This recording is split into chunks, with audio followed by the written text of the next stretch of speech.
State University Sports Deck for the 2023 World Lacrosse Men's Championships presented by Rady's Children's Hospital. This next game is a matchup featuring Australia versus the Netherlands. Fans, please be aware that lacrosse balls may fly into the stands at high rates of speed. For everyone's safety, we encourage all fans to be aware of the play on field at all times. And the World Lacrosse is committed to good sportsmanship. All athletes, coaches, and officials strive to represent the very best spirit and tradition of the game of lacrosse. We ask you also please support the participants and your fellow fans in a positive manner at all times. Profanity, vulgarity, or disrespectful cheers, remarks, or gestures are unacceptable and may be grounds for removal. Thank you for attending today's game, and we hope you enjoy the World Lacrosse Men's Championships. And at this time, we ask that you please rise, remove your caps for the playing of the Netherlands. Just keep in mind, producer can only talk to one of us at a time.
Please remain standing for the playing of the Australian National Anthem.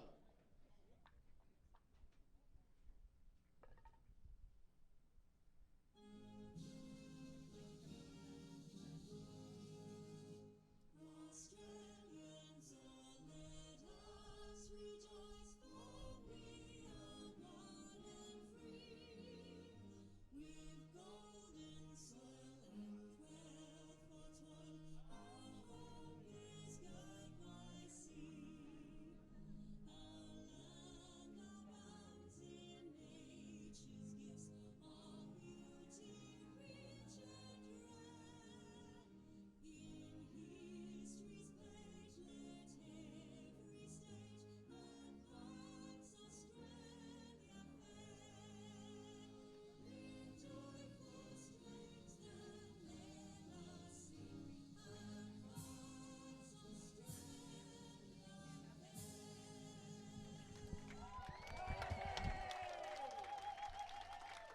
Thank you.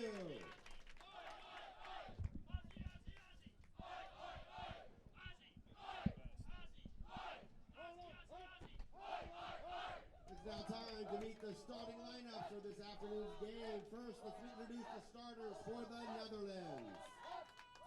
Number 2, Donald Verschoor. Number 4, Jan Jaap van Noort.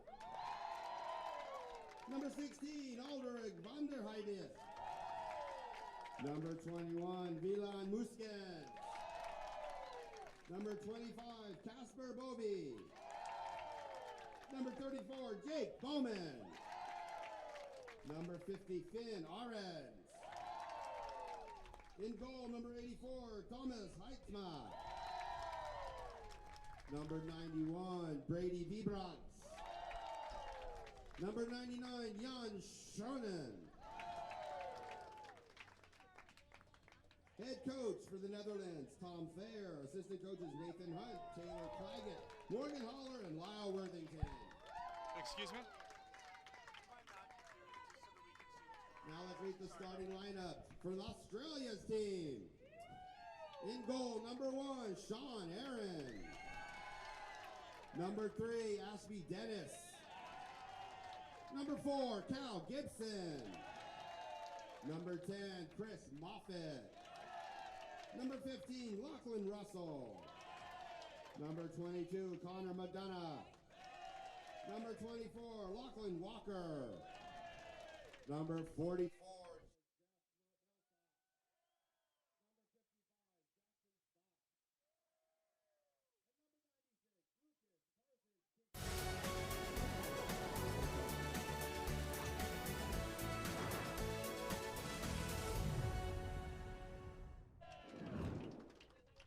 The knockout stage at the 2023 World Lacrosse Men's Championship presented by Rady Children's Hospital.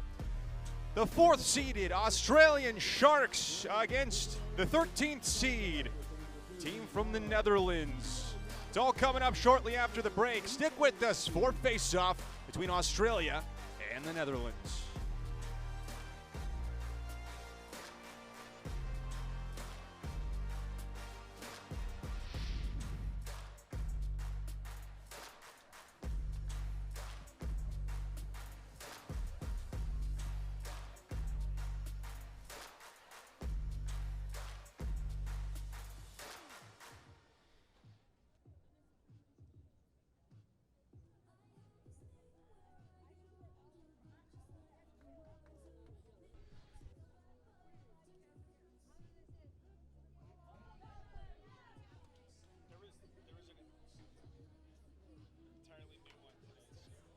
Oh, really? No one sent it to me.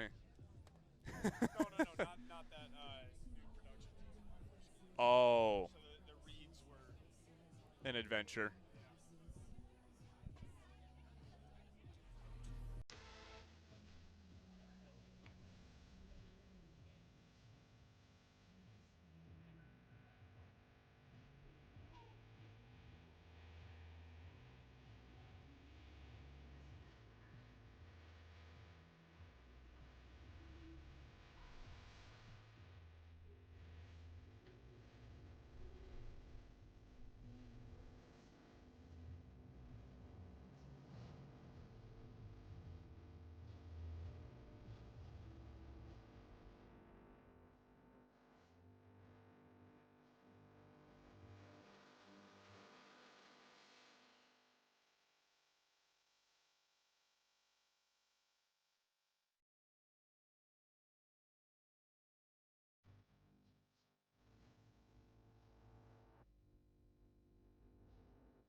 The knockout stage of the 2023 World Lacrosse Men's Championship.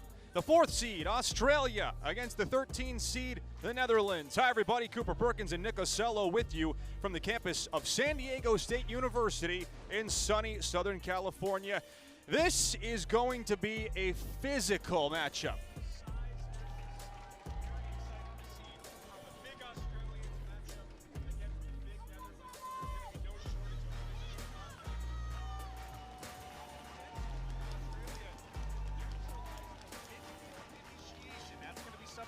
Eye out for all game long.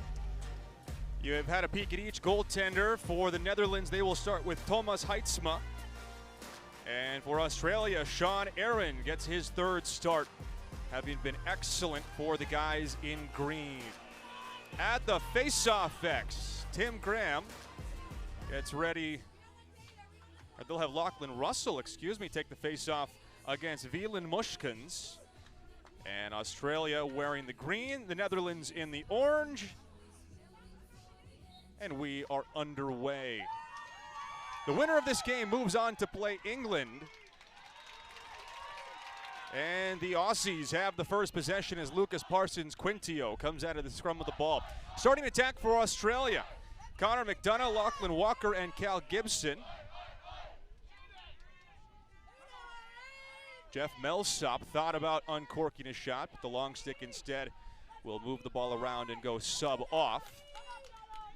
McDonough driving towards goal line extended. Back Up above the cage and scores. Oh, excuse me. It's outside the net. Just about everybody but the goaltender, Heitzma, thought that was in the back of the cage. And the Netherlands has their first stop. They'll try to clear. It's interesting to watch Australia in general because one of the things that I would say they tend to avoid is that structured 6-on-6 possession. So look for them to try and manufacture opportunities. They did so quickly, but sometimes that can come back to bite you. And if Netherlands gets a nice long possession, they're going to start off the game losing the faceoff but taking advantage of the time of possession game. The two big offensive creators will have to wait as Brady Vibrance puts the Netherlands on the board first.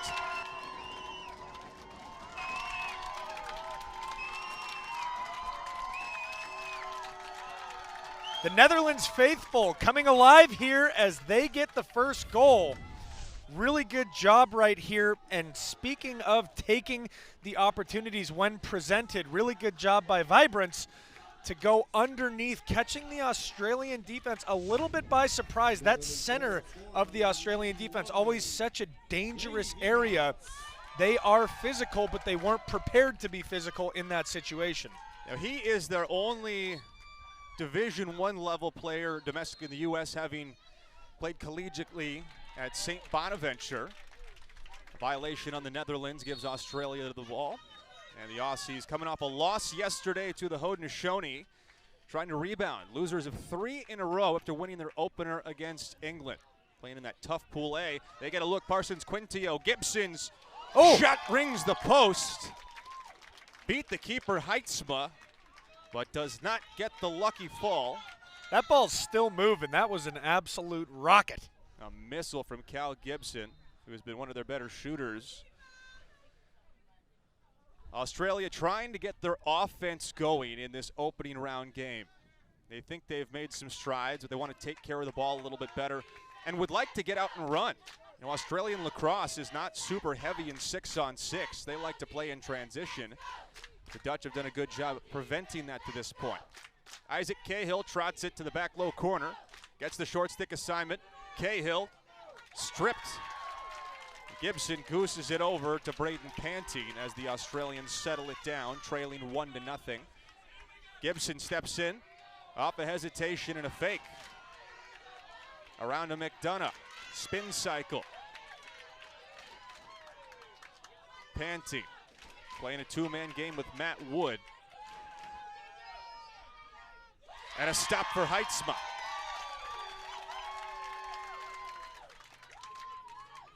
Lockie Walker forcing the middle, trying to get it into Cahill, who is their leading goal scorer with just 4. Australia did not score more than 8 in any of their 4 pool games. Gibson kicked away, Heitzma. Huge start for the Netherlands right here. Not only are they getting the saves, but it's the defensive organization that's impressed me the most. They're not late on the slides. They're playing really well through that two-man game. And this is the playbook that you need to run if you're a fan of the men in orange. Off to a great start here. Australia takes a timeout as the first 4 minutes of this game have not at all gone the way that they were expecting. We talked to the Dutch coaching staff before the game. The Netherlands is coming out into this game trying to bring it to Australia. Their size and physicality are their 2 biggest strong points, and they want to play to those pieces today. I mean, even walking by the team as they're going through their warm-ups, you know, rarely am I looking up at about half the team, but I think they mentioned they have 4 players that are 6'5" or taller and a lot of thick players as well.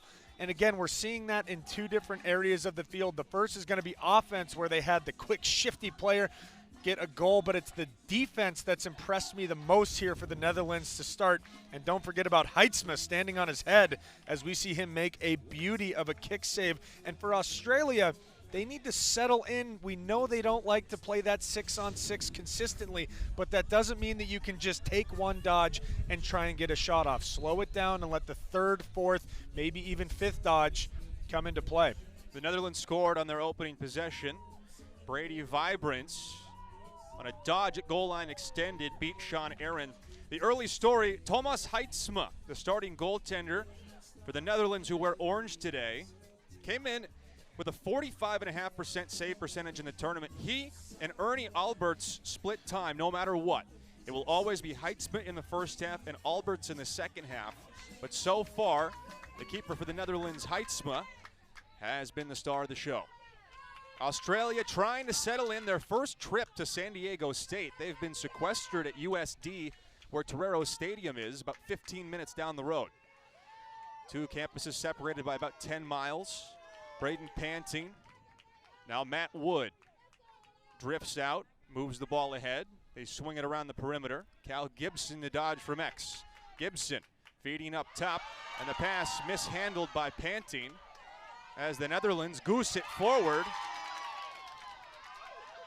And a 3-on-1 comes up in orange, Vibrance.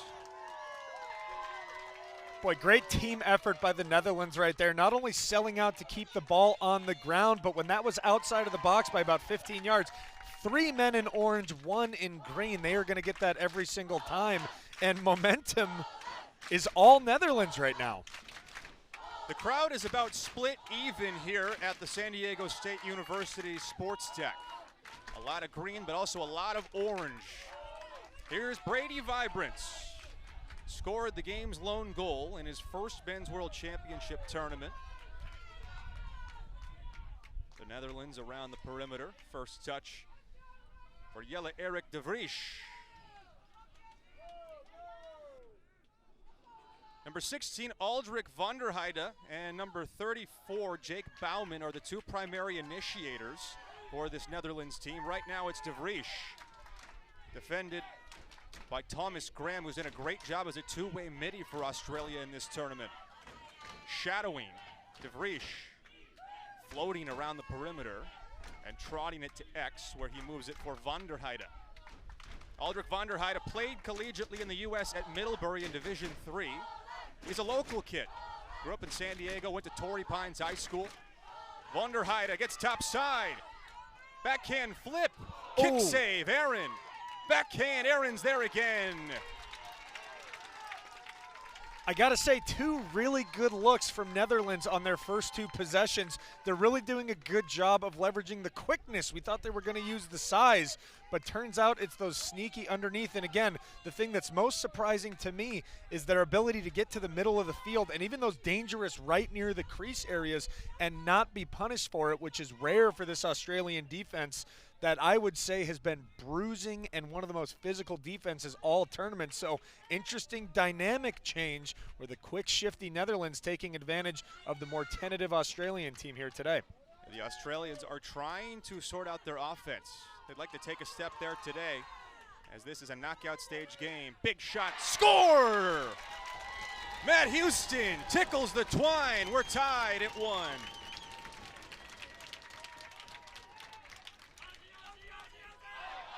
One thing the Netherlands defense has done so good is play to their individual matchups, but in this case it comes back to bite them as the focus on the initial and individual matchups allowed for a big skip lane right through the middle of the field, and Australia ties it up 1-1. Netherlands come out swinging, but a rip, step down rip, ties it up.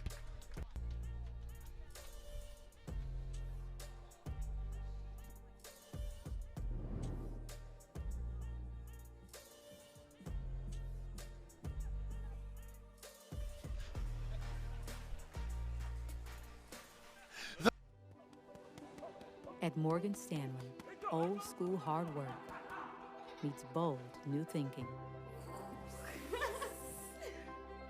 At 87 years old, we still see the world with the wonder of new eyes, helping you discover untapped possibilities and relentlessly working with you to make them real. Old school grit, new world ideas, Morgan Stanley. Kids grow up, and it goes by fast. At Rady Children's, we're growing up too, always looking for answers and new and better ways to care for your kids. That's true. Researching, innovating, breaking ground. As they soar to new heights, Ignition. we're ready for takeoff too. Liftoff.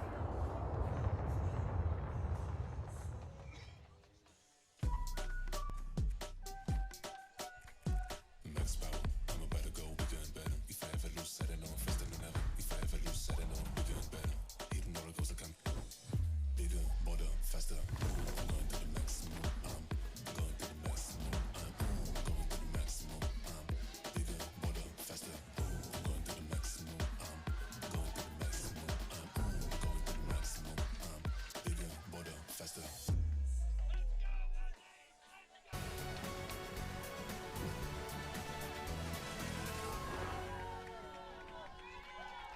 Australia ties the game 1-1 midway through the first quarter. And Jackson Stock wins a clean face-off. They'll start on offense. Last possession for Australia, better spacing. Much better spacing. That was the problem for their possessions that didn't work out, is they came down, they dodged hard, they were doing everything right, but they tried to initiate so quickly that oftentimes they were dodging into their own players. And while it was good structure and communication from the men in orange, it bit them in the rear end for the men in green. Campbell McKinnon came flying in as the late man on. McKinnon, Matt Fuss, Houston, Gibson, McDonough, and Walker. Yeah, it's Walker behind the cage. Now back around the perimeter, Fuss over to McKinnon. Now McDonough squares up to dodge on the short stick. Off a split dodge, McDonough, Heitzma, another save. His third of the first quarter.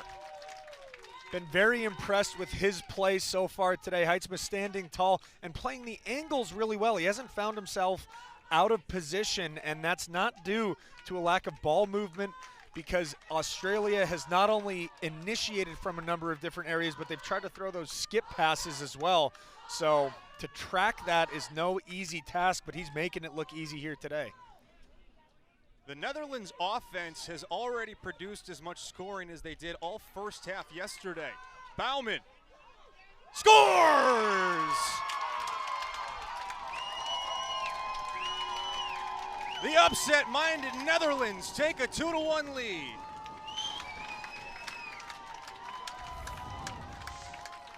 Shocking that Netherlands is consistently getting to the middle of the field, and we see the contact be just a little bit late as Bauman, again, Netherlands doing an incredible job of getting underneath their defensemen, and then as they take every step forward towards the middle of the field, they have more and more goals to shoot. And the Netherlands taking it to Australia, which is exactly what they set out to do today. It took them 29 minutes to score their first goal against Latvia yesterday. That game turned into a good old-fashioned defensive rock fight with a 4-1 final score.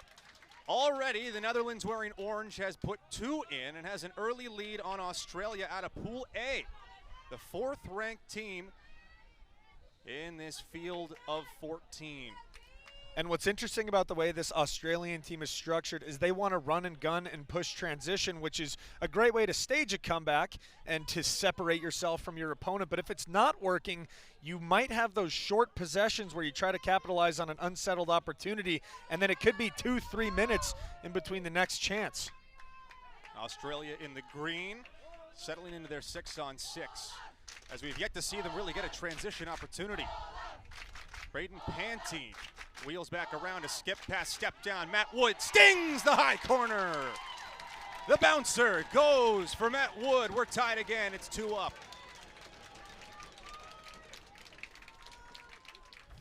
The 2 goals for Australia have been off of great skip passes, as we saw Painting find that skip lane. And again, Netherlands doing a good job in the individual matchups, but they're not minding those skip lanes. And when you give him time, room, and space, those high bouncers are going to go in every single time. So this Australian offense, known for initiating, known for trying to be physical, really doing a good job distributing the ball as they get their 2nd goal of the day. 3rd of the tournament for Matt Wood. Illegal procedure against the Netherlands will award ball to Australia. Early action here in the first round of the knockout stage. England sitting back and watching to find out who they'll play, either a rematch with Australia or a potential Cinderella story in the 13-seed Netherlands, who needed to beat Latvia yesterday to finish 2nd in Pool F. McKinnon. Now McDonough. Houston has one of the 2 goals so far for Australia. Thinking about a shot. Instead moves it to McKinnon. They swing the ball quickly. Lachlan Russell defended tightly by Aarons. Lockie directing traffic. Defers to Matt Fuss. Step down. Houston! We've got a problem. It's 3-2.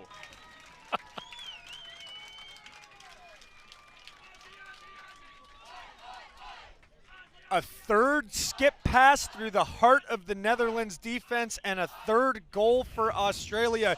Houston does a great job hunting that backspace. You can see him putting his stick up saying, I'm open, I'm open. Great job by Matt Fuss to dodge with his head up. And the more Australia can dodge with their head up, the more of those skip lanes they're going to find. Netherlands needs to not ball watch so much and be mindful of those skip lanes as they are otherwise perfect, but you've given up 3.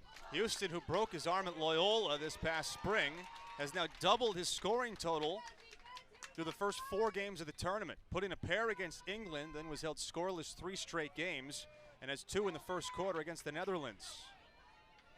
Parsons Quintio was the cutter, collected by Connor McDonough. One of the 3 players they call the Jitterbugs, him, Cal Gibson, and Isaac Cahill. This could be really good for Australia. They're not used to playing this type of game where they have to settle in and play 6-on-6. So, Braden Pantine, another skip pass. Russell with a rocket, and Australia starting to settle in. you see the Netherlands defense come together quickly after giving up yet another skip pass through the middle. But again, stop me if you've heard this, it is consistently Australians dodging with their head up, that time painting, and then on the backside, the open shot. And Netherlands now has the massive job of trying to make adjustments on the fly as Australia has cracked the code of their defense with just over 1 minute left to play in the first quarter. And the Netherlands really needs to be careful here. Possession matters. They give it right away off of a violation because they are not built to come back from a deficit, especially against a Pool A team like Australia that's as skilled and athletic as they are. Now, the playbook for a Netherlands win is nice, long, controlled possession. Try to win some face-offs and slow it down. They're looking to win this game 6-7 maybe, not 15-14. For Australia, if they get 15 goals, their head coach Glenn Meredith will be grinning ear to ear. Not to say he isn't usually. He's a smiley guy, one of the most friendly people around the village here at the World Championships. McKinnon twisted it wide of the cage. Long rebound as Gibson goes to track it down. Final 15 seconds of the first. One last look. Thomas Graham, skip pass for Russell. He's got to go. Feeding. Houston shot hums high. And with 7.5 seconds left, the Netherlands gets the ball back. If they just take care of the ball, they'll go to the end of the first down by 2. And that is exactly how the opening 15 come to a close. A slow start for Australia, but they end on a 3-0 run. Matt Houston with 2 first quarter goals, but it's Matt Wood who really gets it going. Second quarter coming up shortly. You're watching the 2023 World Lacrosse Men's Championship. Get Gilman goals and make it ping when you play lacrosse.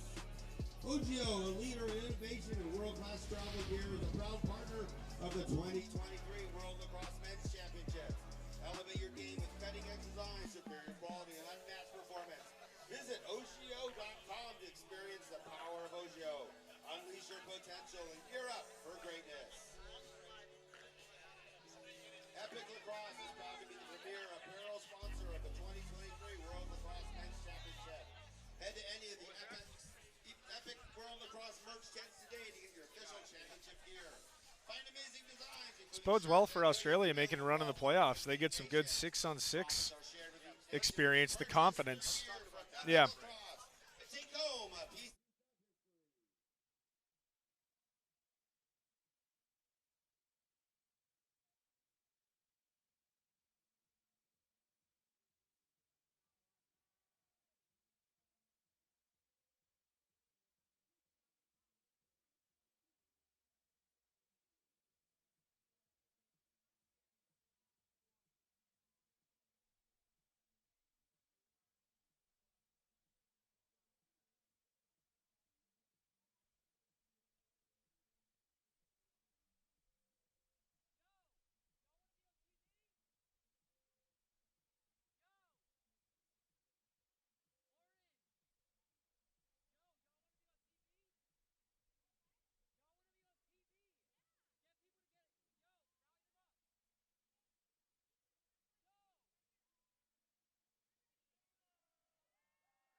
Australia scored four goals per game in pool play, and they've already put in 4 after 15 minutes here at the San Diego State University Sports Deck.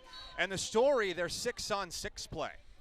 Surprising, really. And talking to the Australian coaching staff and seeing how they play in general, they love to run and gun, and I would say they even try to avoid 6-on-6 in some situations, but this is great practice. You don't want to call games like this practice, but for them to get consistent 6-on-6 looks, it's reps for dodging with your head up, looking for the backside, for those backside players hunting those skip lanes, and that is just going to snowball and snowball into a more dangerous Australian offense.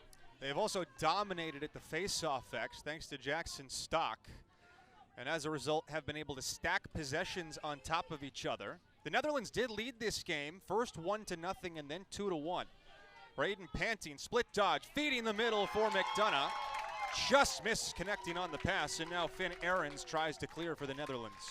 And that's something that Australia needs to execute on more consistently. Talking with their coaching staff, they said that when you play that run and gun style, especially domestically in Australia, the mistakes don't really hurt that much. But in a situation like that, you have an open guy on the crease, it bounces off of his stick, and it's a turnover. Those mistakes are amplified. And Thomas Heitzma is called offsides. An empty net and a golden opportunity for Australia if they hustle. Cahill cutting, Heitzma smothering and making the save.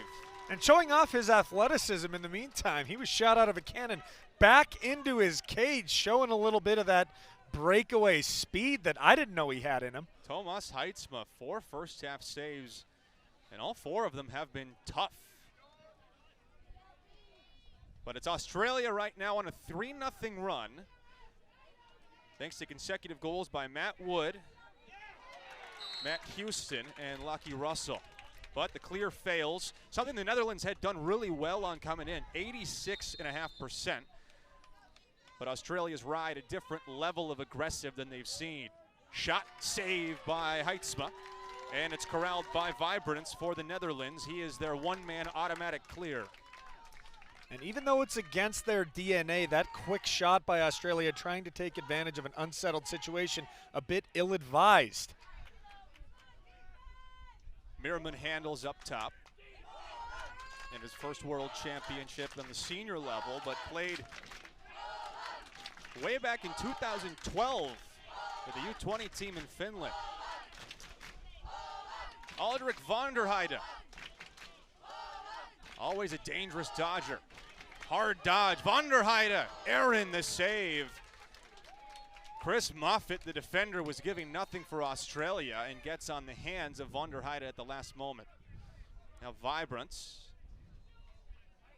feeding the cutter, and the Dutch score again. It's Casper Bovey, 4-3.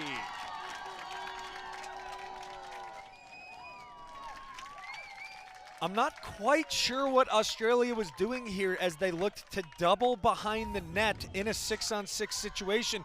So you're going to see 2 Australian defensemen go out behind the cage for seemingly no reason, leaving a 4-on-5 on the backside. That is a extremely difficult ask for the 4 backside defensemen. So a bit of a question mark for me as to why were they trying to double. Were they trying to find a matchup? Were they looking to exert pressure? Ultimately, doesn't matter because Netherlands decides to take advantage of it with a well-timed cut.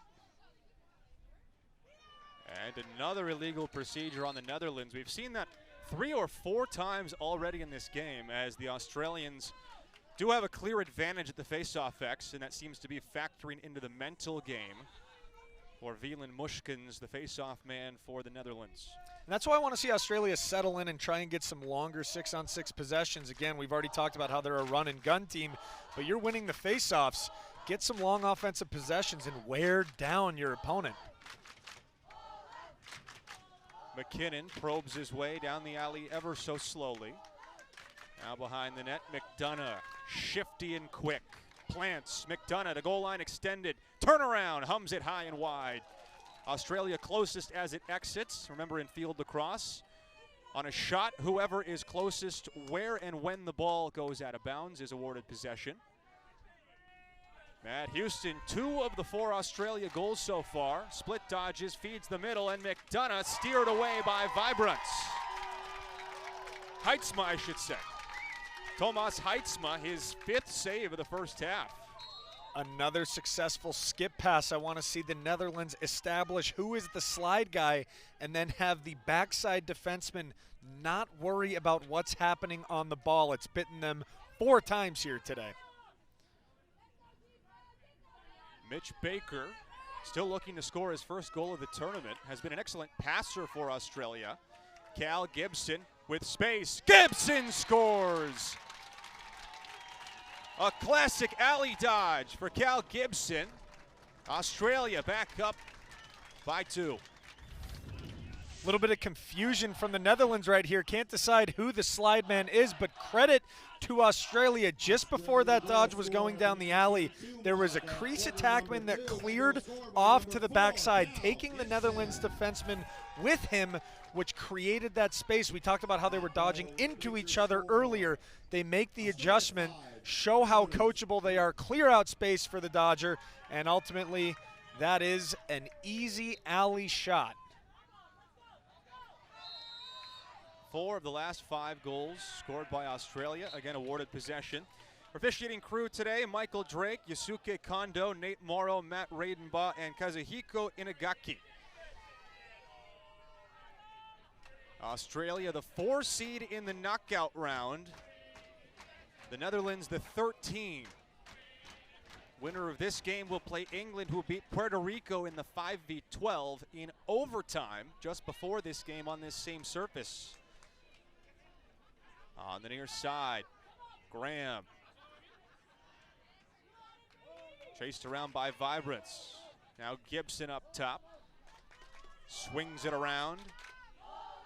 Matt Wood, left-hand dodge. The pole switches on to him. Finn Aaron, the LSM.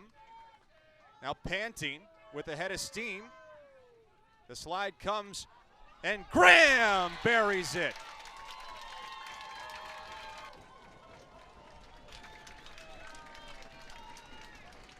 And this is a great example of toying with the slide a little bit.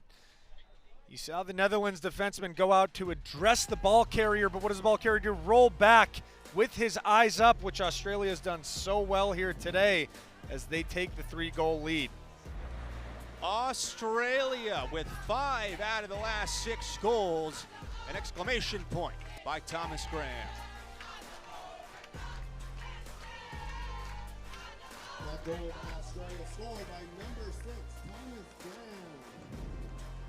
Give the assist, number 5, Braden Banton.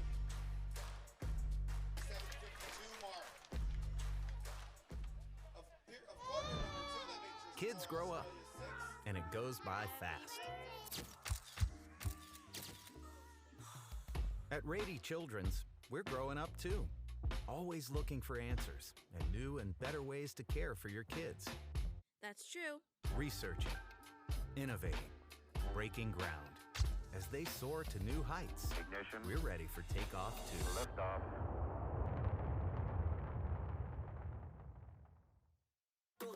We honor our indigenous roots and international history. Lacrosse is more than a game. We play with speed, heart, and precision. Young, modern, electric, inclusive, growing across the globe. Lacrosse is everyone's sport, governed globally by World Lacrosse. Experience real in a whole new way. From the all-new Rescue Junior, where learning about saving animals is fun, to the icy mission of the all-new Arctic Rescue, the longest and fastest straddle coaster on the West Coast, and spectacular new shows, concerts, parades, and fireworks. All in a world you need to rediscover. Get tickets as low as $64.99 during our 4th of July sale. SeaWorld San Diego. Real amazing.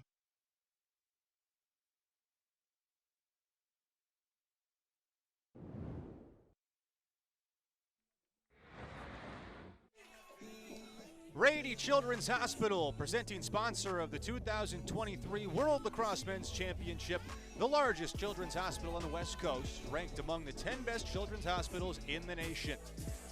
Australia on a 5-1 run, and the Netherlands being reminded that there are two parts to defense, the on-ball variety and the off-ball variety, and it's the off-ball that's causing them problems right now. Been very impressed with their on-ball capabilities, not only playing good one-on-one defense, but keeping the Australian Dodgers down the alley. Mushkins moves the ball. Score! Bauman buries, and the Netherlands are back within 2.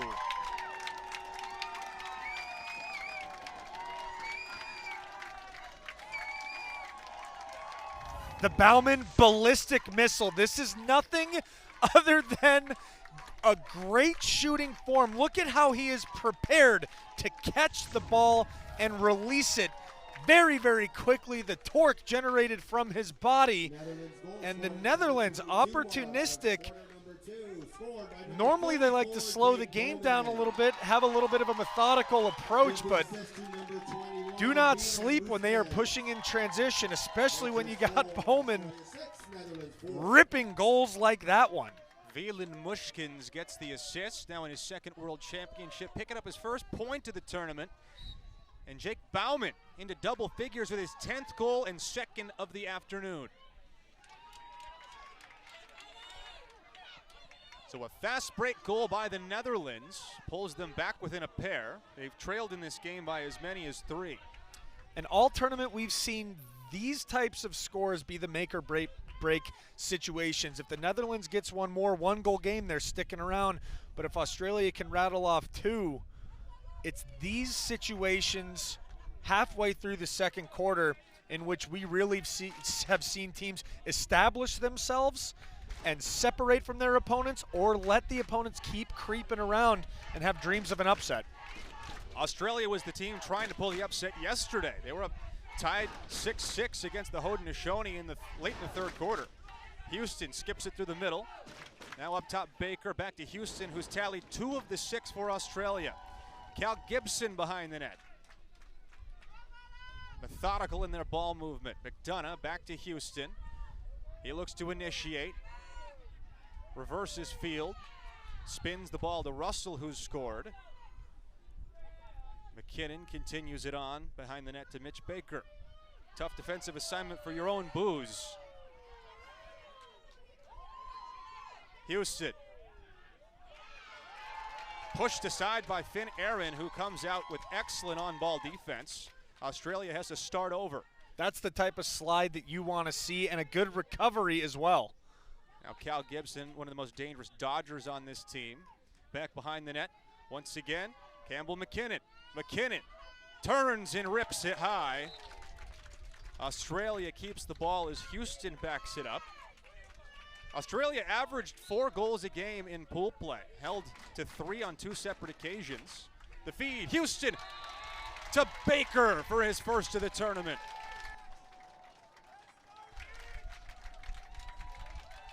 A crafty finish by Baker right there that might look a little easier than it was.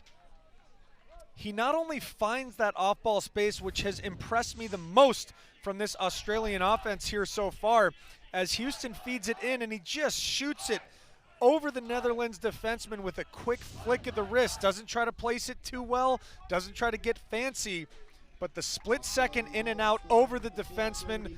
Goalie didn't have a chance, and that's exactly what Australia needed. Mitch Baker's a player we talked about off air before the broadcast as a guy that feels like he's on the edge of breaking out. Hadn't scored until just moments ago. If Australia can get him involved around the crease, it makes this offense all the more dangerous.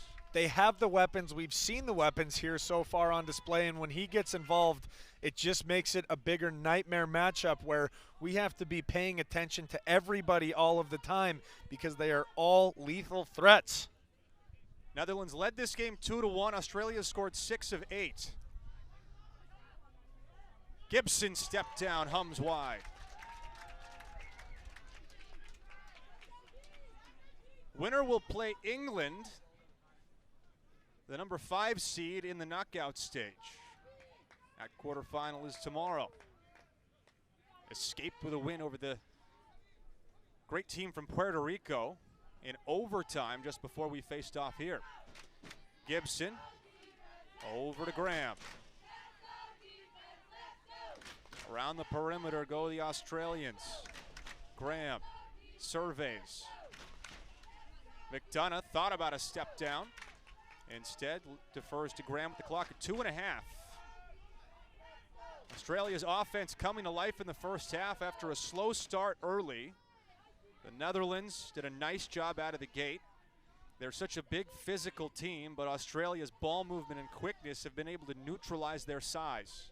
We were not seeing possessions like this in the first quarter, the slow, methodical approach. So major credit to Australia for changing their entire game plan for possessions like this one, which are so valuable in wearing down the opposing defense. Defense hung up, the cut, score, just misses wide. Might have gotten a piece, Heidsma. It was a great look from Lockie Russell feeding behind the net, and the Netherlands will escape and a chance to clear. I was just going to talk about how that was going to be a good look because that slow, methodical approach that we've been talking about. And one of the things that's really impressed me again with this Australian adjustment is the backside movement. Yes, the ball carrier is dodging with his eyes up, but his teammates know that and want to give him an alley to shoot. And a timeout called by the Netherlands with 1:31 minutes left until halftime after they successfully clear. They have a chance, if they'd like to try and hold for the last possession. They have done a pretty good job of being methodical. They've held possession when they've had the ball. They've gotten a few good looks, and as a result, 4 goals on the board. Do they work it through Bauman? Do they try and get it to Van der Heide? If you're the Netherlands, how do you kill 90 seconds and still create a good look? It comes down to how much pressure is Australia going to put out on them coming off of the whistle. If Australia is going to not try and cause a turnover or not try and go and get out on the hands, I would love to see Van der Heide initiate from behind and look for Bowman up top. Bowman's shot was an absolute missile, and I was very impressed with his quick release. So if you can find a lane for him up top, I think that's the weapon that you want to be hunting for. And if Australia puts pressure out, look for them to take advantage of the space as we see the eyes and feeding prowess of this Netherlands offense with the good backside cut to boot. There's the shot from Jake Bauman that you were talking about, coming off a 47-goal season at Frostburg State. He's had a couple of 40-goal campaigns there in the NCAA Division II ranks. The Netherlands are hanging around. They trail by 3, but will have possession out of the timeout and 91 seconds remaining in half number 1. They'll look to Bas Verhaar to take possession and go into their 6-on-6. Looks like Australia is packing it in, so expect the Netherlands to take their time and really pick those spots on where they want to initiate. Verhaar, De Vries, Van der Heide, Bovie, Bauman, and Van der Horst for the Netherlands. Australia might be in a zone here, giving them a difficult look in the last minute 30. Here's Jake Bauman. He's scored 2 of the 4 goals for the Netherlands. Defended there by Russell.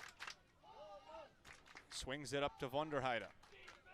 Has the short stick Walker on him, who has been excellent, drawing exceedingly difficult matchups in Pool A.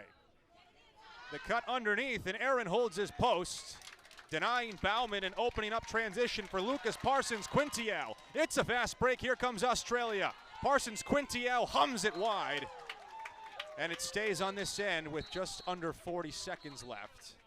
Australia calls a timeout to stop the clock and can set up their 6-on-6.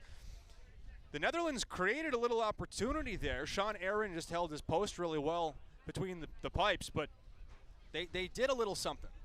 They did. I'm not the biggest fan of that look for one reason. That's a look that you can get pretty consistently. The Netherlands have shown that they can get underneath and try and dive towards the front of the goal or get towards the front of the goal as the Australian defense collapses.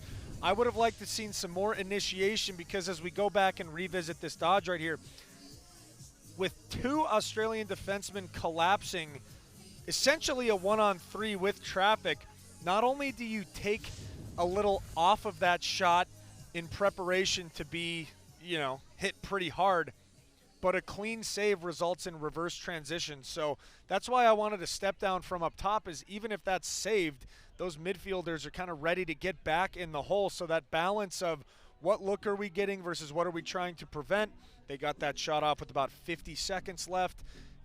I would have liked to see something a little bit better. The winner of this game will move on to play England tomorrow in the quarterfinals. Australia already has beaten the Lions 8-4 on opening night. They fell behind 3-0 and then ripped off 8 straight goals to stay unbeaten all time against the English. Meanwhile, the Netherlands kind of playing with house money. We talked to their coaching staff before this game, and they were telling us that this is already locked in their highest ranking in the world in more than 10 years. It has been a successful tournament. They finished 22nd back in 2018. They're in the playoffs. They're the 13 seed. They obviously want to win, but they are just happy to have had the success that they did in Pool F.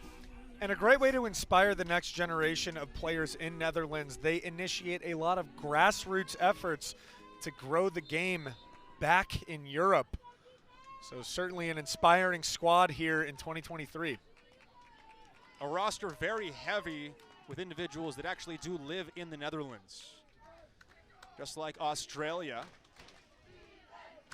Matt Houston. One final possession for Australia before halftime. Under 20 seconds.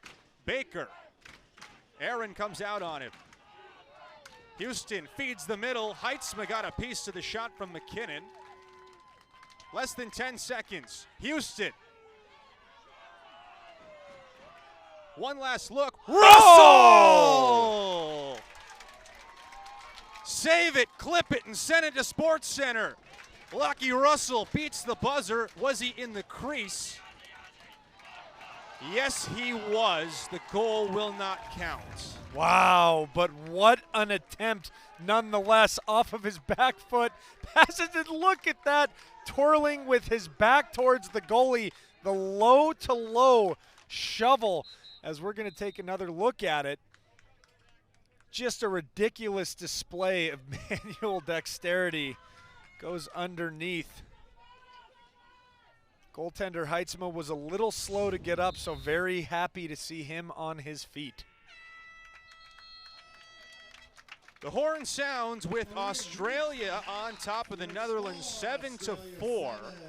The air taken out of the stadium just a little bit by the goal waved off before the buzzer, but nonetheless, the Sharks with a nice first half effort. Their offense comes to life in the 6-on-6. They are comfortably in front. The Netherlands, though, putting up a fight. Jake Bauman and company aren't ready to go away yet. They'll have plenty to say in the second half. Stick with us for halftime coverage of the knockout round. You're watching the 2023 World Lacrosse Men's Championship.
2023 World Lacrosse Men's Championship is sponsored by Rady Children's Hospital, the largest children's hospital on the West Coast, ranked among the 10 best children's hospitals in the nation. At halftime, here at the San Diego State University Sports Deck, it is Australia on top of the Netherlands 7-4. A couple of goals by Matt Houston has led the way, but 6 different scorers on 7 Australia goals. More halftime coverage coming up after a short timeout. You're watching the 2023 World Lacrosse Men's Championship.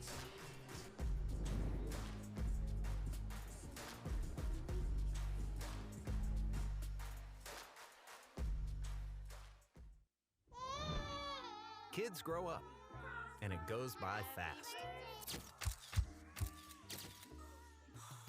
At Rady Children's, we're growing up too. Always looking for answers and new and better ways to care for your kids. That's true. Researching, innovating, breaking ground. As they soar to new heights, we're ready for takeoff too. Liftoff.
Kids grow up, and it goes by fast. At Rady Children's, we're growing up too. Korea scored with 6 Always seconds looking for left. answers and new and better ways to care for your kids. That's true. Researching, innovating, breaking ground. As they soar to new heights, we're ready for takeoff too. Liftoff.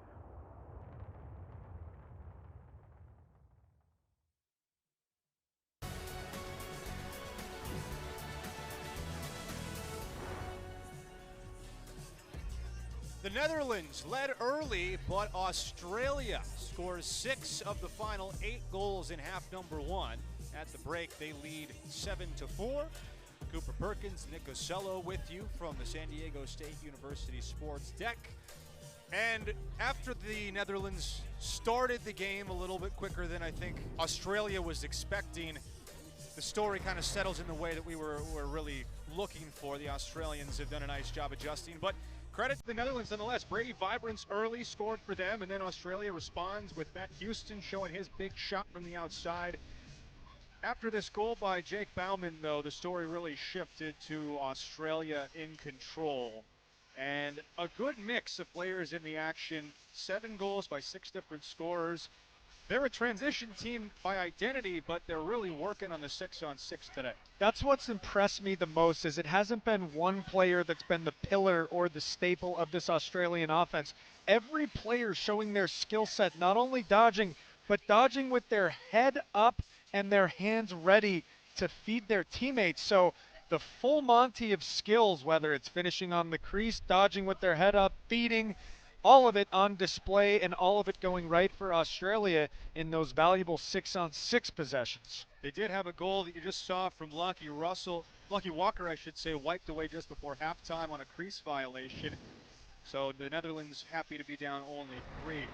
We'll have the second half coming up shortly. You're watching the 2023 World Lacrosse Men's Championship on the ESPN family of networks.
Start of the second half here in sunny Southern California. The opening round of the knockout stage of the 2023 World Lacrosse Men's Championship. Australia on top of the Netherlands by 3. Let's talk about that Netherlands team. They started hot, up 2-1. Their defense was suffocating early in the first, but the wheels fell off the cart a little bit when Australia started feeding the middle and skipping passes. This has been the story. They have not been able to get possession. If the Netherlands are going to get back into this game, what's their defense going to have to do to make the stops necessary? Well, first things first, credit to them for starting hot. I think that put Australia on notice a little bit, and it's adjusting to the Australian offensive adjustments. So what Australia wanted to do was run and gun. Netherlands shut that down. And now what you need to do is identify where the skip lanes are, not worry so much about your individual assignment where I'm going to go press out on my man, which leaves those skip lanes open. If I'm the Netherlands coaching staff, I'm saying let's pack it in a little bit tighter. Let's make sure we're sliding effectively, and let's keep an eye out for those skip passes because that has been the bread and butter for Australia here so far. Despite Thomas Heidsma playing an excellent first half, there is a change between the pipes for the Netherlands. They do it every game. There's the feed for Lockie Walker. Skips through and is backed up by Gibson. Good start by the Netherlands right there, collapsing on even that first attempt at a skip pass. Ernie Albert's the new goalie for the Netherlands. He's been very good in this tournament. Panty moves the ball. He had 3 assists in the first half. Now Cahill zigzags. Panty up a head fake. Now floats back to the top, and Australia changes their formation. Matt Wood forcing it up top to Cahill. Great start for the Netherlands defense right there. Not only identifying those skip lanes, but as soon as Australia gets ready to attempt one, if you can get your stick on the hands of whoever's trying to make that pass, that's going to happen every single time. It's about affecting the quality of the pass. So elite defenses don't worry so much about trying to go throw the hero check, but causing turnovers like we just saw right there. Good adjustment. This is a matchup that the Netherlands likes. Vibrant's one of their best dodgers against Cahill, stuck back on defense. The feed up top. De Vries scores!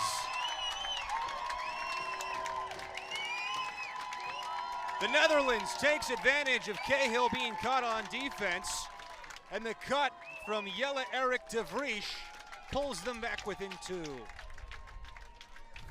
What a start for the Netherlands right here. Not just a good defensive possession, but the offense taking the pressure off a little bit, saying, hey, you give us possessions, we'll be able to convert those. De Vries.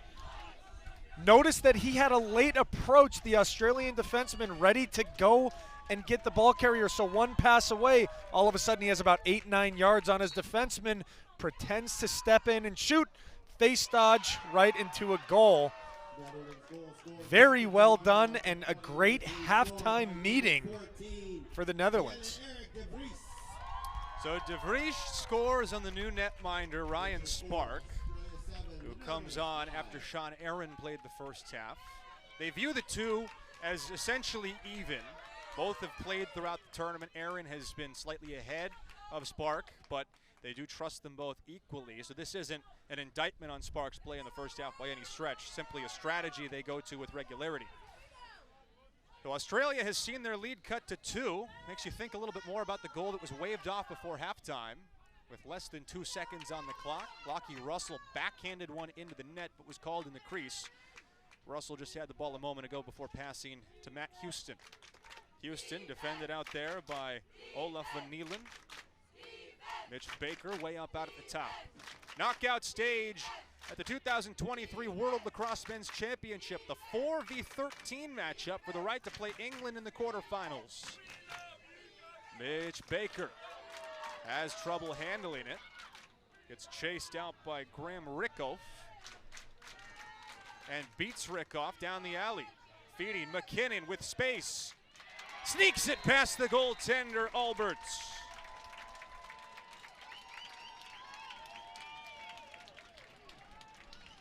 I think this is one that Alberts is going to want back, but good job by Australia taking what the Netherlands is giving them. They saw a short stick pressing out far. They used that to, again, draw the attention, and that top center has been open so consistently. So anytime there's a pass back, whoever is on the receiving end of it is ready to shoot. So Netherlands starting off hot, but Australia, every time the Netherlands gets some momentum, Australia is there to answer. Campbell McKinnon, the 7th different goal scorer for Australia. They're called for the violation this time, and the Netherlands gets a gift of a possession, something they have not been able to rely on today, as the faceoff X has been dominated by Australia, even without Tim Graham in the mix, which is particularly notable. Vibrance, defended tightly by Chris Moffat. Smart move to get the pull on Vibrance, who beat them dodging last time down the field. Van der Heide. Jeff Melsop defends him. He's kind of the guy that keeps the locker room loose, according to Glenn Meredith. He had some other words to call him, all in love, of course. Meredith has been very transparent with us about this being a team that is extremely close and that he feels strongly for each of these players individually. Actually talked to them at their team meeting today about how much they mean to him, something he's never done before. Bauman dodges underneath, and he's stripped by Lachlan Russell. They'll have to move it around the perimeter. Van der Heide probes his way. The Netherlands trying to pull back within 2. I'm really impressed with Bauman's game. He is quick and shifty, which is a great asset against the tall, physical Australian defenseman. Van der Heide drags Parsons Quintio behind the net with him, swims over. Van der Heide, tight little feed into Bauman, and it's collected by Ashby Dennis for Australia. Right idea, but impossible execution. Normally you want to try and get a little bit of separation before trying to make that pass, so you drew the attention, you had somebody open on the backside, but there was too much pressure on your hands to make that an effective pass. Graham with a head of steam into the offensive third.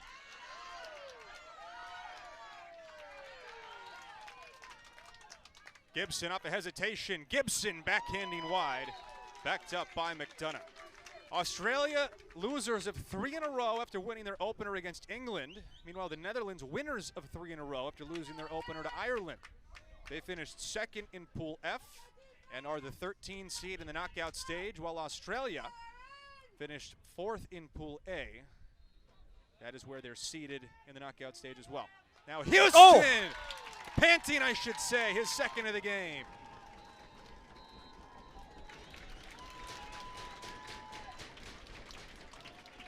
You give these Australian shooters any room. This is the 2nd absolute low to high missile as Australia answers the call from a quick start from the Netherlands. 4-point day for Braden Panting as Australia starting to open things up. It's 9-5, midway through the third. Australia goal at the 7:42 mark. The period number 3, quarter number 3.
The media at Seals LAX. The Netherlands forced to play from behind after Australia tacks on their second straight to open up the largest lead of the game. De Vries pulled them within 2 early in the third, but McKinnon and Pantine back-to-back have opened up a 4-goal lead. And this next face-off is particularly huge for Wieland Mushkins and the Netherlands. They need possession here on their heels. They do, and the script is there. They will have to play a perfect game for the remaining quarter and a half. But if they can scrape together some face-off wins, they're dangerous. Stock feeding off the face-off win. Russell turned away, a flag behind the play as Jackson Stock draws the foul, and Australia will go to the man up. Our first penalty of the game comes at the 7:22 mark in quarter number 3. Which is great to see. Credit to the referees for letting the boys play. Stock pushed it forward off the faceoff, took a little bit of contact after it was out of his stick. After he got that pass off, they're going to call that every time. First look at the man up offense for Australia. They've gone just 19% on the extra man in the tournament. Mitch Baker switches places with Campbell McKinnon. Houston steps in and hits the post. Ooh. Looking for his hat trick goal. Another missile out of the stick of Loyola Maryland educated Matt Houston. Do it again. I love when he gets ready to shoot. Let's see it. Instead, forcing it to the backside for Connor McDonough and throwing it away as the Netherlands, should they clear the ball successfully, has a chance to kill off the remainder of the penalty. I like that idea from Houston right there. Anytime that you have one of the best outside shots, the entire man-down unit for the Netherlands respected that, which did open up a little bit of a lane, but unfortunately that pass not on the money. Nice job by Jan-Jaap van Noort to run out of trouble for the Netherlands. Right now it's their goaltender Alberts with possession. Aarons forces his way into Parsons Quintio and wipes out. Flag flies in front of the play, and the Netherlands will have their first man up after Parsons Quintio heads to the penalty box. I'm surprised it's taken this long in the game to really start seeing the flags fly, and that's not to say that either of those calls were wrong, but anytime you have two athletic, physical teams, things like that are bound to happen where you just get your legs tangled up because you're just banging over and over. So, big chance for the Netherlands here. First chance to see the Netherlands work things through Bauman, now to Vonderheide. Up to the top, Von Baal. Back to Vonderheide. Von Baal. Back to Bauman, picked off by Spark, and he's out of the cage. Nice active stick by the goaltender Ryan Spark to take that away and get Australia out of the man down. Impressive IQ. That was a great risk-reward ratio, meaning that that was just an easy transfer pass as they go to pick it off. Anytime the goalie goes to do that, if they miss, they can't be out of the cage too far. So smart play. Back to the play. Howard! The Mercer Island boy makes it double figures for Australia. And now the Sharks starting to bite a little harder. Just good IQ and spacing, taking advantage of the unsettled situation. It is Australia consistently finding the space that the Netherlands are neglecting, and that time, the time and room where we've seen a couple low to highs, the low to low fakes out everybody, and the Australian faithful coming alive a little bit. I can hear the rumbling in the crowd. They travel as well as any fan base. A handful really stand out. Australia has had great fan support. Mexico, Japan. The Netherlands is actually pretty impressive. Obviously the Haudenosaunee, the U.S., Canada. Another face-off win for Stock as Australia can control possession and start to munch a little bit of this clock with 3.5 left in the third. Winner of this game plays England in the quarterfinals. For Australia, that would be a rematch of their opening 8-4 win against the Lions. The Netherlands now looking up at a mountain to climb. Down 5 goals. With Australia doubling them up. Cahill. Uh-oh. Fuss hums it wide. Again, it's these little mistakes. Australia mentioned it before the game, but certainly applicable to the Netherlands. Anytime you're playing in Australia or in the Netherlands, sometimes those mistakes don't have an impact, but here at the World Championships, every mistake is taken advantage of. The level of play is so high. Wood shot kicks off the mask of Alberts. That was a nice job behind the net by Timon Bloom to recover on the dodge by McDonough. The ball awarded to the Netherlands with 2:31 left in the third quarter. Both of these two national programs rely on the club circuit in their respective countries to develop players. We learned before the game in the Netherlands there are no school-sponsored athletic programs, not lacrosse or anything for that matter. So if you want to be a good athlete, you got to go outside of school to do it. There goes Braden Pantine having a 4-point day, racing into the offensive end and putting the brakes on. And that's a big difference between these two teams, is looking how comfortable these Australian defensemen are on the clear versus these Netherlands defensemen. Sometimes they get a little caught up, goose it to the middle, which you have to avoid. Thomas Graham floats a teardrop pass to Braden Pantine. He draws the short stick, Rickoff.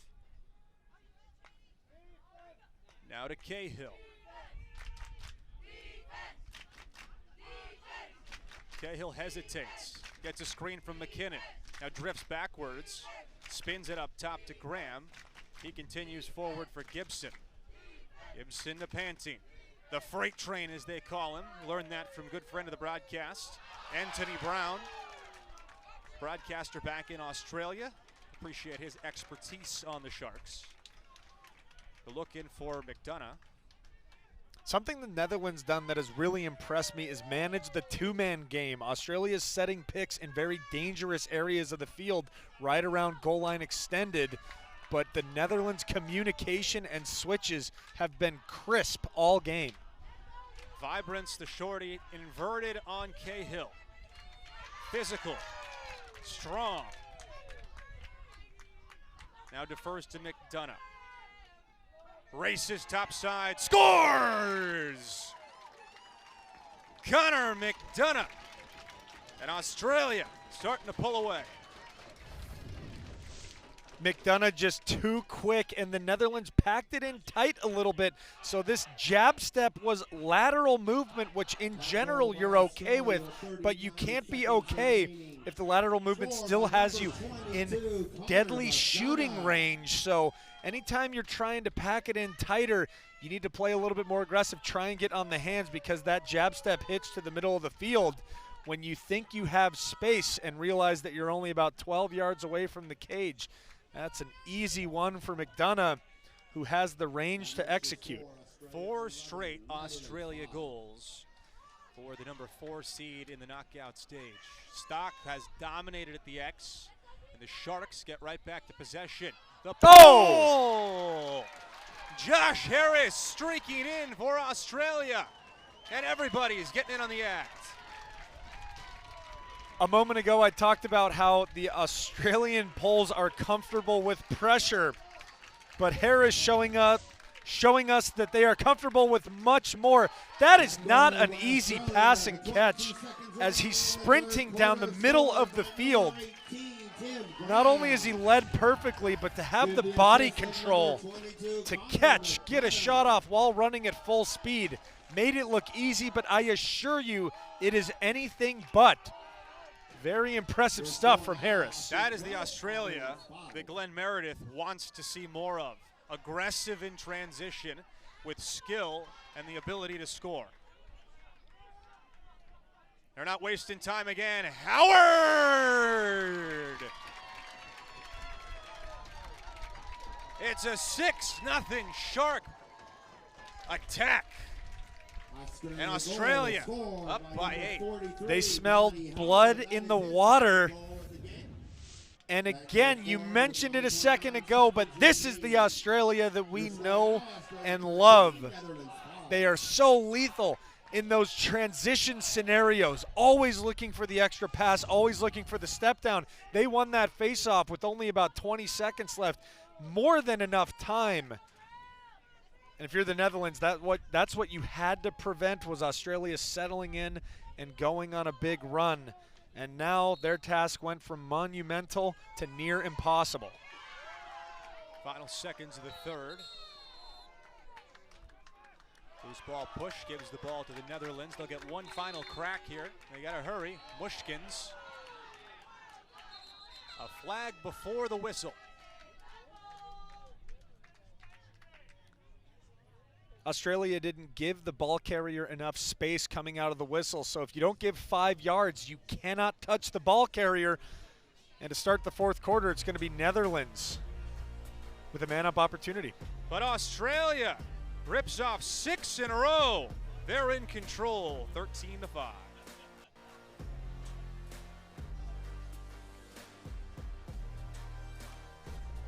that's the end of the third quarter.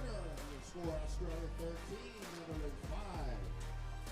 You want to turn your vision into reality. Impact Now being proud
sponsor of the 2022 World Cup.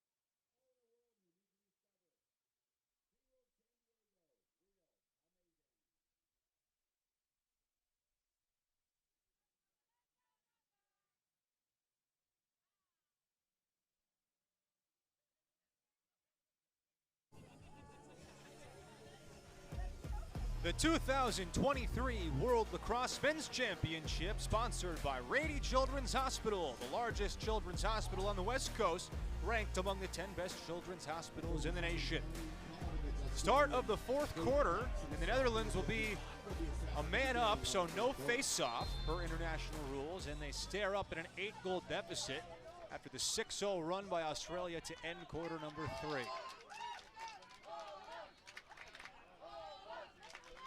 Behind the net, De Vries has scored once today. Bowman scores! The hat trick! And the Netherlands isn't ready to go away yet. I am so impressed with his release. Look at this fake pass to give him a little bit of space, and that is as pure a shooting stroke as you are going to see in this tournament. Bowman just has that look to him, putting everything, and the efficiency of the shot. No wasted movement generates so much torque. I could watch him shoot all day long, and I hope that the game plan for the Netherlands as they claw their way out of this is to let him shoot more. Give him the green light. If there was ever a team that has the chemistry already built to pull off a comeback like this, it's the guys in orange, the Netherlands. They have such a great time together as flags go flying. McDonough up to Jackson Stock. Stinging it is Baker.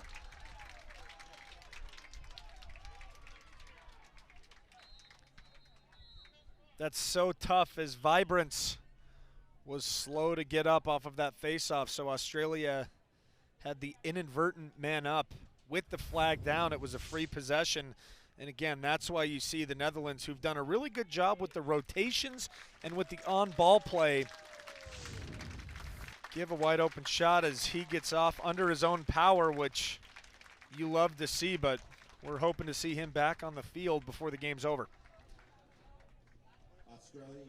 But what I love about this team catching up with the Netherlands coaching staff, they are having a blast in the living quarters.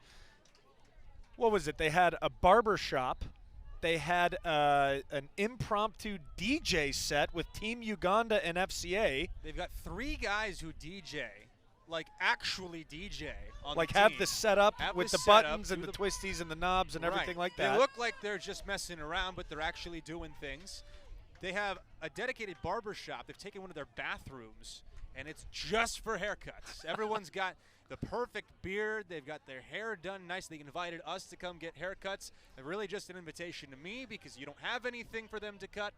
They said they could give me like a little razor of like a NE or something like that. So I'd have to grow it out for a little bit. But yeah, the invitation to get a haircut was a little bit lost on me. I felt a little bit excluded.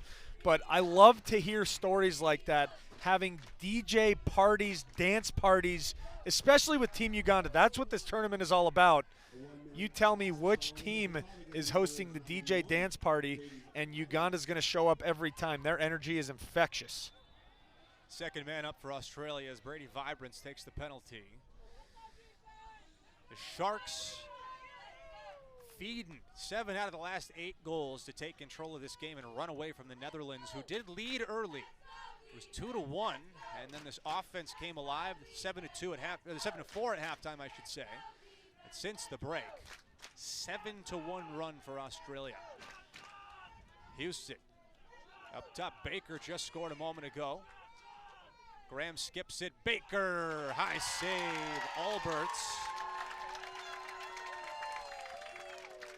That's a good save by Alberts right there. That ball was very well placed, so for him to get up and stop it on the opposite side corner, very impressive, as Netherlands desperately needs a clear. Hold called on Australia. Gives the ball to the Netherlands with 12:20 left in the fourth quarter. Netherlands wearing the orange, trying to kickstart a comeback, but looking up at a hill. 8-goal lead for Australia. Rickoff pushed out of bounds and a nice ride by Houston.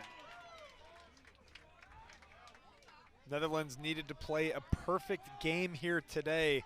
And it's just little mistakes like that, maybe not even mistakes, but just good plays by Australia that the men in orange seemingly couldn't avoid.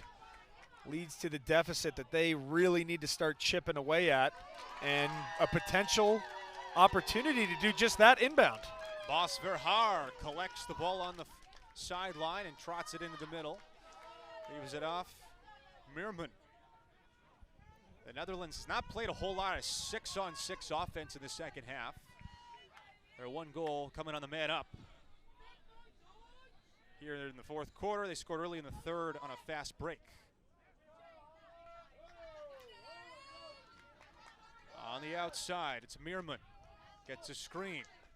Meerman with speed. Back behind the net. Hogeveen. They keep moving it around the perimeter. Now Barshingerhorn. And Australia with the takeaway. The Sharks on the move again.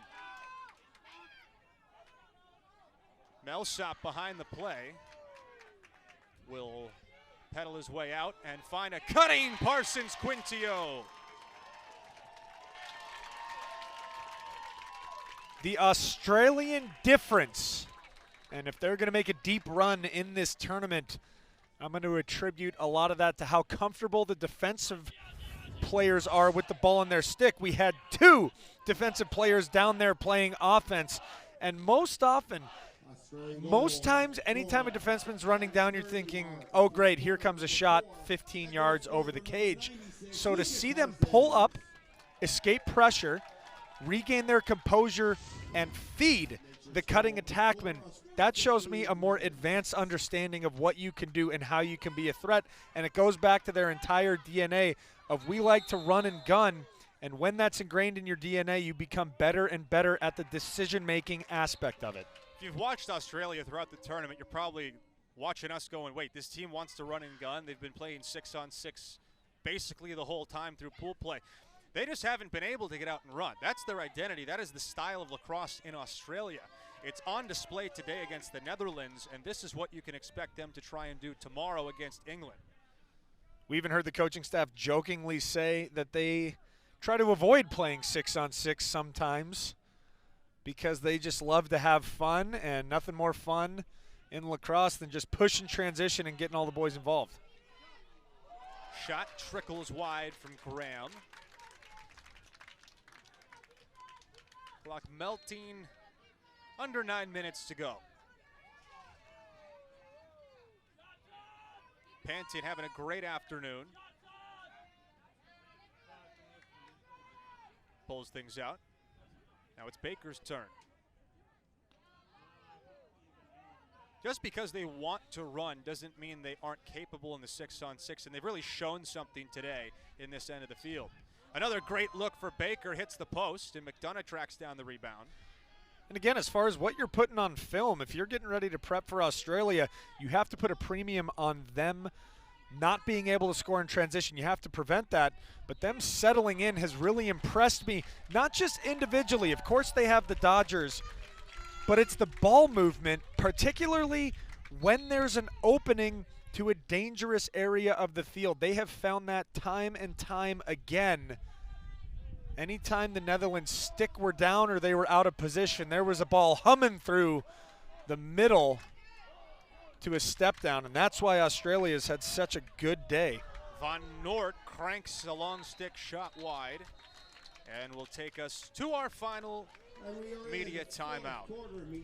Australia putting on a second half show. They're in control at the 2023 World Lacrosse Men's Championship.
The Netherlands looking up at a 9-goal deficit, but make no mistake about it, this has been the ultimate success of a tournament. They'll finish with their highest ranking in more than 10 years. They just got to figure out what that ranking is going to be when it's all said and done. But for a country that doesn't have school-sponsored athletics and is still growing in the lacrosse world, to make the playoffs at all is a really impressive feat. It's a testament to just how invested these players are. You don't commit to a Notre Dame or a Duke. You go to school and play in your spare time. And what's really interesting, and we got a little light shed for us, was that they have that club system where you can play, you can find ways to play lacrosse, but there are 2 leagues and you have a relegation system. So if you're not playing up to snuff, watch out. You're going to get sent down to the B League. Yeah, 2 men's divisions, 3 women's divisions. Van der Heide gets clobbered by a triple team. 4 Australians. He hangs onto the ball and goes down to the turf with a flag behind the play and a man-up opportunity coming for the Netherlands. Van der Heide looked like Austin Stotts there for a moment, hanging onto the ball through a quadruple team. And what's interesting, that could have been all in good fun, but right at the very end, Van der Heide took a joking shot and hit Spark right in the helmet, much to the chagrin of the Australian defender. So one of the last things that you want to see is even something little like that can upset the Australian defense. It was all in good fun. Nobody was taking cheap shots while he was on the ground. He throws and hits the goalie in the face as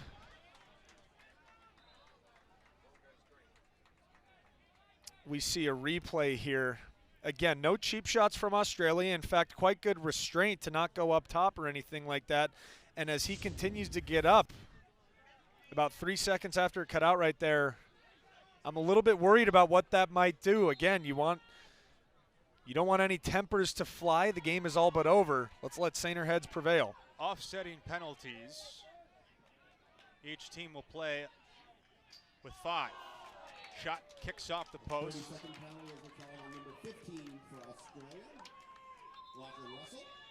Lachlan Russell takes the penalty for 30 seconds for Australia. And of course, it is Van der Heide setting the penalty for the Netherlands. Coming up next on this field at 7 o'clock local time, the number 3 versus number 14. 2 of the best stories thus far in the tournament. The Haudenosaunee, who have put scares into both the U.S. and Canada, will take on Hong Kong China, who pulled off one heck of an effort yesterday, needing to beat Mexico by 6 to punch their ticket. They ended up winning that game by 7 in dramatic fashion. So they are in the playoffs for the first time. A big step forward for Hong Kong China's program. And again, that's something that I love about this tournament. You see the time, energy, and effort that every team is investing to grow their game in their respective countries and how it reflects on their respective cultures. Hong Kong China is such a crisp, clean, efficient, disciplined team. And then here come the Netherlands, with their big physicality. It's just really cool to see this melting pot of cultures here, as watch out, again, we don't need anything to get out of hand here. 2 flags on the play. After 3 quarters that saw 1 total penalty, the flags are now getting dirty. They'll have to be washed after the game as the refs throw their laundry in together. And again, the thing that you got to do as a coach or as a player is just make sure that Saner Heads prevail, especially Australia looking forward. Nothing dumb is really what the coaching staff always says in these situations. Play with grace, play with class. Don't do anything stupid, please. So a 6-on-4 for the Netherlands with under 6 minutes to play, trailing by 9. Would love to see Bauman come to life. Bauman in number 34. Here he is. Van der Heide 16, their other initiator. Around the perimeter for the Netherlands. Kept it close through the first half, but things have gotten away from them since halftime. Van Baal bounces it. And now moving once again. Score!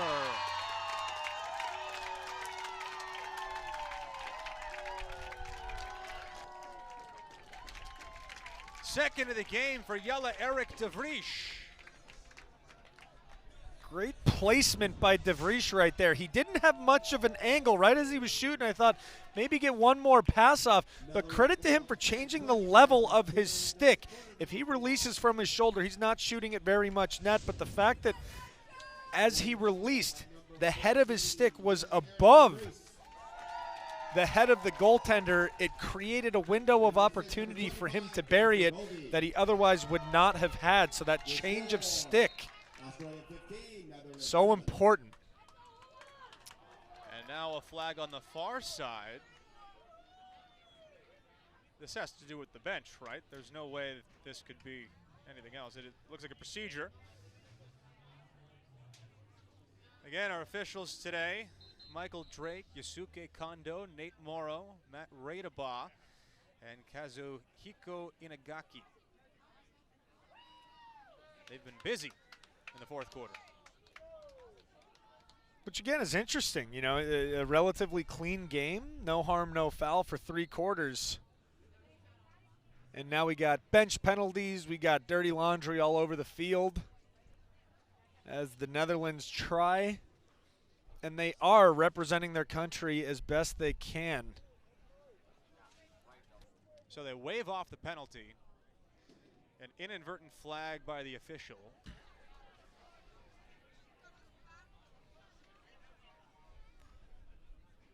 And we will face things off. You see Glenn Meredith in the middle of your screen, the skipper for Team Australia. If you get the chance to talk to him, I couldn't recommend a conversation with him enough.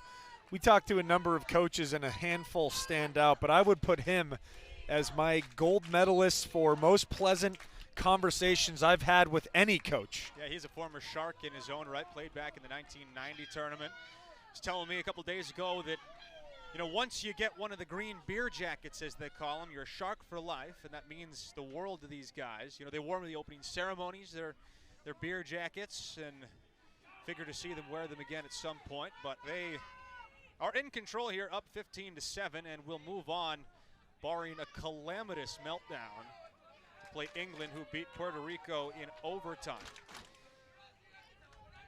After this game, the Haudenosaunee and Hong Kong China for the right to play Japan in the quarterfinals. McDonough, screen from Baker, floats away from the defense, resets behind X, and now leaves it for Baker. Clock under 4. Baker plucking his way, feeds the middle, Graham!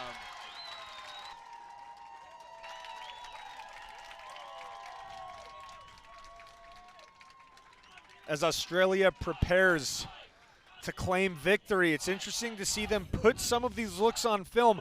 One of the things that they haven't done consistently all game is the crafty short passes and finishes just like that. Those skip passes at the backside have been 10, 15 yards.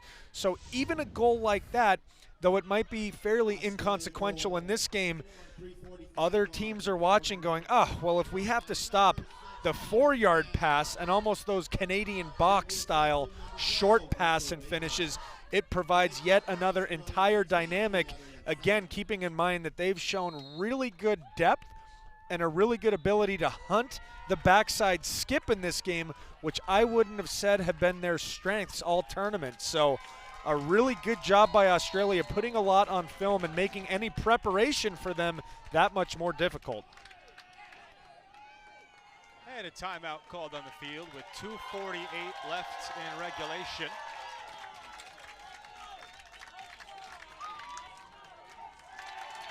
If you hear the fans behind you, they're actively being hyped up by a camera crew that's working around here.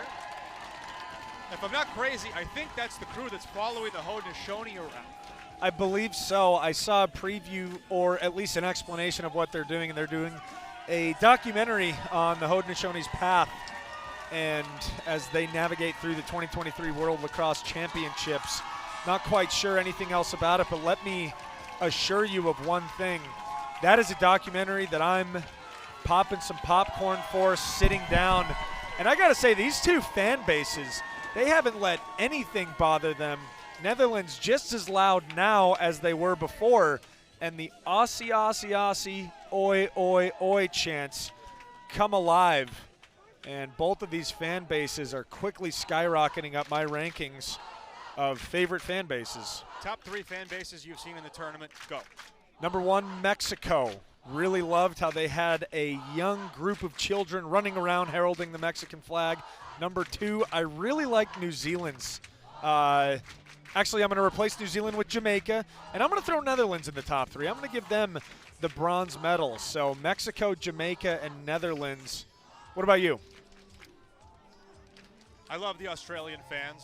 They show up to every game. They bring their inflatable kangaroos. They have their shark hats. They tried to put the inflatable kangaroo in right front of us. Yeah. I was like, hey, we're going to need to see the game here. But no harm, no foul. Yeah, but they've been great. The Netherlands has been fantastic. Saw Mexico as well. Pantene, one more pass. Baker kicks the helmet of Alberts. Hong Kong, China has a small but really passionate group that brings the noise sticks to every game. That'll be fun to see in the late contest against the Haudenosaunee. Get the sense that they're kind of a Cinderella favorite of sorts around the tournament. Figure that'll be a great turnout at 7 o'clock local time. Pantene, back to Baker. Gibson. Graham, wheeling to the middle. Swings it for Pantene. Australia just moving the ball, eating some clock. Into the middle, Cahill hums it high. Great catch by Cahill right there. He did not have a lot of time to react to the pass. And again, we talked about it earlier, but Australia putting this delicate and short form offense, if you want to call it that, where they're just making these 3-yard passes, catching it and getting a shot off, something they haven't done all game, on film, making preparation a nightmare. What's the biggest thing you've learned about Australia today? They are a very complete team. Coming into this, I was like, okay, they kind of push in transition, they can win the draws, and what I've seen has blown me away from the depth of their roster as complete players. Normally every player has a strength or two. Long shot from Graham, and a flag behind the play comes floating in. But every midfielder seemingly for Australia can dodge to both hands, can find those skip lanes, can shoot, can navigate in the off ball. So the collective IQ and the collective depths of the stick skills from the men in green have really, really impressed me today. I think Australia has been lost a little bit in this tournament by being in Pool A. You know, they won their opener against England, then lost 3 in a row.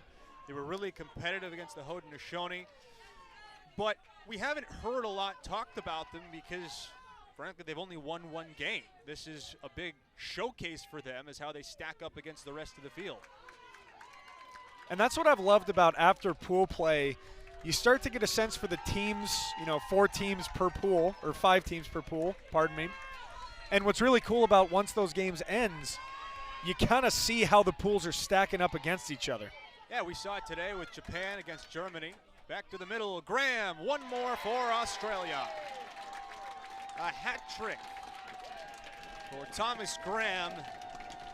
Australia goal scorer with 1:02 remaining in quarter number 4. Goal scorer by number 6. And again, this is just a country that is proud to be representing for everybody back in Australia. You saw that really nice ride where they were able to cause the turnover. Goaltender out of the cage. You're not going to see an easier goal than that here today. 62 seconds left in this one. Stop time the rest of the way. Remember, in international rules, running clock until the final 30 seconds of quarters 1 through 3. And then a stop clock in the final 2 minutes of the game. Australia controls another draw, something they've done all game long. Made it really difficult for the Netherlands to get out of their own defensive zone. They made some stops early, put some pressure on, led the game 2-1. Australia just too much firepower and did too good of a job taking care of the ball. That possession battle, always so important with no shot clock. Ho! Matt Fuss off the feed from Baker and getting some flash in with their avalanche of goals. And again, an inconsequential goal shows us just the skill set of everybody on the Australian team as Fuss catches it and immediately brings the head of his stick down low, taking away any chance for the backside defenseman to connect on a check. So he catches it, gets the head of his stick back low, and instead of trying to bring it back up, throws the little shovel pass to the far side. Again, if I'm England watching that, I'm going, uh-oh. Australia scored 16 goals in pool play. They have 18 this afternoon. A cathartic game for the offense in green. And a timeout by the Netherlands with 23.5 seconds left. Once again, coming up next, the Haudenosaunee and Hong Kong China in the number 3 versus 14 matchup. And that schedule for the Haudenosaunee is going to be a tough gauntlet to run if they're able to make their way into the medal games. It's been discussed a little bit on Twitter just about how the breaks in the action versus how the repetition lines up game after game, day after day. And not only that, but you look at who the Haudenosaunee have to get through to achieve a gold medal. Although I will say in pool play, they put everybody on notice. They have the game plan. They struck fear, or at least a little bit of a realization into USA and Canada that this year's Haudenosaunee squad is something that you are going to have to bring your all to defeat. There were some whispers around the lacrosse world that this Haudenosaunee team might not be as good as some of the previous iterations that won bronze. Wrong. Some of their elder statesmen had moved on. But I think what has surprised people is how good their back end has been defensively. You know, you look at Jacob Piscino, you look at Heine Thompson, Ron John, what those guys have done, and you can't help but marvel. You know, they held the U.S. to 9, Canada to 8, had every chance to win both of those games. It's a different look for the Haudenosaunee. We know they can score, but right now they're playing great defense. It's just so tough no matter how good the defense plays. They got to be talked about over highlight reel goals. One final possession for Shingerhorn. And Australia can run out the clock. Moffat's not done, but McDonough will let it expire, and it is a final. Australia blows it up for 11 in the second half. They beat the Netherlands 18-7 and move on to the quarterfinals. They will have a rematch with England tomorrow. The Sharks put some people on notice. They're not just a tough defensive group. They can score some goals. And they can score goals in a number of different ways. The thing that impressed me the most, not only the individual shiftiness that we see right there, but how well they moved the ball to give them space for their open shooters. The cage being lit up by step downs, and then again, the defenders staying down and getting goals. The craftiness on the inside, they put it together. One final time from the San Diego State University Sports Tech, alongside Nick Ocello and our fantastic production crew. I'm Cooper Perkins saying thanks for watching. Hope you'll tune in to the Nightcap, the Haudenosaunee and Hong Kong China, coming up next on ESPN+.